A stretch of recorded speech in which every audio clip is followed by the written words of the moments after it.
कौन जीत रहा उत्तराखंड, सबसे सटीक एग्जिट पोल 7 मार्च शाम 6 बजे से लगातार सिर्फ उत्तराखंड तक पर। नमस्कार, एक बार फिर से स्वागत है आपका उत्तराखंड तक में। मैं आपके साथ हूं नरेश कोश्यारी। आज हम धारचूला और कपकोट विधानसभा की बात करने जा रहे हैं। कल जब मैं पिथौरागढ़ की बात कर रहा था तो हमारे कई दर्शकों की डिमांड थी कि आप धारचूला सीट पर बात कीजिए, लेकिन मैं धारचूला के साथ कपकोट सीट की भी आज आपसे बात करूंगा। चलिए शुरू करते हैं हरीश धामी के गढ़ के तौर पर माने जा रहे हैं धारचूला विधानसभा सीट की। धारचूला पिथौरागढ़ जिले की सीमांत विधानसभा है। इस सीट की सीमाएं नेपाल और तिब्बत से लगती हैं। यहाँ मुकाबला कांग्रेस के सीटिंग एमएलए हरीश धामी और बीजेपी के धन सिंह धामी के बीच है। हरीश धामी धारचूला से 2 बार विधानसभा चुनाव जीत चुके हैं और उन्हें कड़ी टक्कर इस बार दे रहे हैं धन सिंह धामी। धन सिंह धामी वर्तमान में धारचूला के ब्लॉक प्रमुख भी हैं।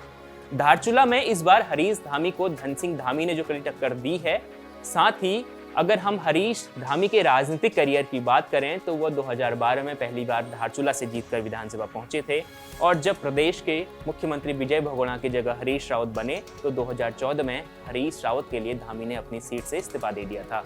लेकिन हरीश धामी एक बार फिर से 2017 में मोदी लहर के बीच भी चुनाव जीत गए। अब समझिए यहाँ पर हार जीत का क्या समीकरण बन रहा है। माना जा रहा है कि हरीश धामी इस बार धारचूला में एंटी इनकम्बेंसी से जूझ रहे हैं।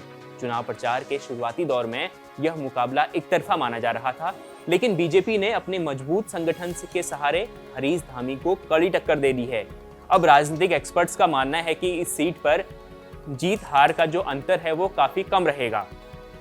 चलिए अब आते हैं कभी पूर्व मुख्यमंत्री और महाराष्ट्र के राज्यपाल भगत सिंह कोश्यारी की सीट रही बागेश्वर जिले की कपकोट सीट पर। यहाँ बीजेपी के सुरेश गड़िया, कांग्रेस के ललित फरसाण और आम आदमी पार्टी के कार्यकारिणी प्रदेश अध्यक्ष भूपेश उपाध्याय मैदान में हैं। हालांकि जो टक्कर मानी जा रही है वो बीजेपी और कांग्रेस के बीच मानी जा रही है, लेकिन आपके उपाध्याय यहाँ किसी एक पार्टी का खेल बिगाड़ सकते हैं। कपकोट सीट पर बीजेपी का जो सबसे मजबूत स्तंभ है वो है भारतीय जनता पार्टी का संगठन। इसके अलावा यहाँ गड़िया और कोरंगा और दानू वोटर्स की तादाद सबसे ज्यादा है और तीनों वोटर्स कौमें बीजेपी को ज्यादा सपोर्ट करती हैं। ऐसे में पिछली बार की तरह ही ललित फरसाण को दिक्कत आ सकती है। साथ ही अब आपको बताते हैं कि बीजेपी की यहाँ कमजोरी क्या रही है। इस बार बीजेपी यहाँ 2012 का चुनाव हार गई थी। इसका एक कारण बताया गया था कि यहाँ पार्टी के लोकप्रिय नेता और पूर्व विधायक शेर सिंह गड़िया को पार्टी ने टिकट नहीं दिया। इसके बाद गड़िया के समर्थकों ने खुलकर इस पर नाराजगी जाहिर की थी और ऐसी ही नाराजगी इस बार भी कपकोट सीट पर दिखाई दी। पूर्व विधायक शेर सिंह गड़िया के समर्थक जो हैं वो कयास लगा रहे थे कि इस बार फिर से शेर सिंह गड़िया को कपकोट से टिकट मिलेगा, लेकिन ऐसा नहीं हुआ। पार्टी ने मुख्यमंत्री पुष्कर सिंह धामी और भगत सिंह कोश्यारी के करीबी माने जा रहे सुरेश गड़िया पर दाव खेला। हालांकि शेर सिंह गड़िया की जो इस बार नाराजगी थी वो पार्टी के शीर्ष नेताओं ने मिलकर दूर कर दी थी और वह बाद में सुरेश गड़िया का समर्थन करते दिखे थे। इन तमाम सियासी उठापटक के बाद अगर कपकोट में गड़िया और दानू वोटर्स अगर सुरेश गड़िया के समर्थन में वोट करते हैं तो ललित फरसाण को सुरेश गड़िया हरा भी सकते हैं। अब बात करते हैं ललित फरसाण की। इन्हें कांग्रेस समर्थक कपकोट का विकास पुरुष भी कहते हैं। गरुड़ से आके जब फरसाण पहली बार विधायक बने तो उन्होंने यहाँ शिक्षा के स्तर को सुधारने के लिए काफी काम किया, लेकिन कांग्रेस के बिखरे संगठन की वजह से वह 2017 में मोदी लहर के बीच अपनी सीट नहीं बचा पाए।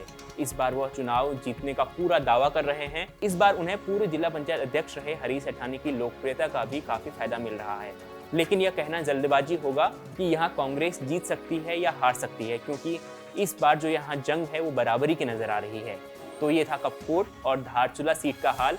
इसके अलावा हम आगे भी बात करेंगे उत्तराखंड की वो तमाम सीटों की जो उत्तराखंड की सियासत को बनने वाली सरकार को सीधे प्रभावित करती है। अब आपको कमेंट करके बताना है कि आपका कपकोट और धारचूला सीट को लेकर क्या कहना है। साथ ही अगर यह वीडियो आपको पसंद आए तो आप इसको शेयर कीजिए, लाइक कीजिए, साथ ही उत्तराखंड तक को सब्सक्राइब कीजिए। शुक्रिया।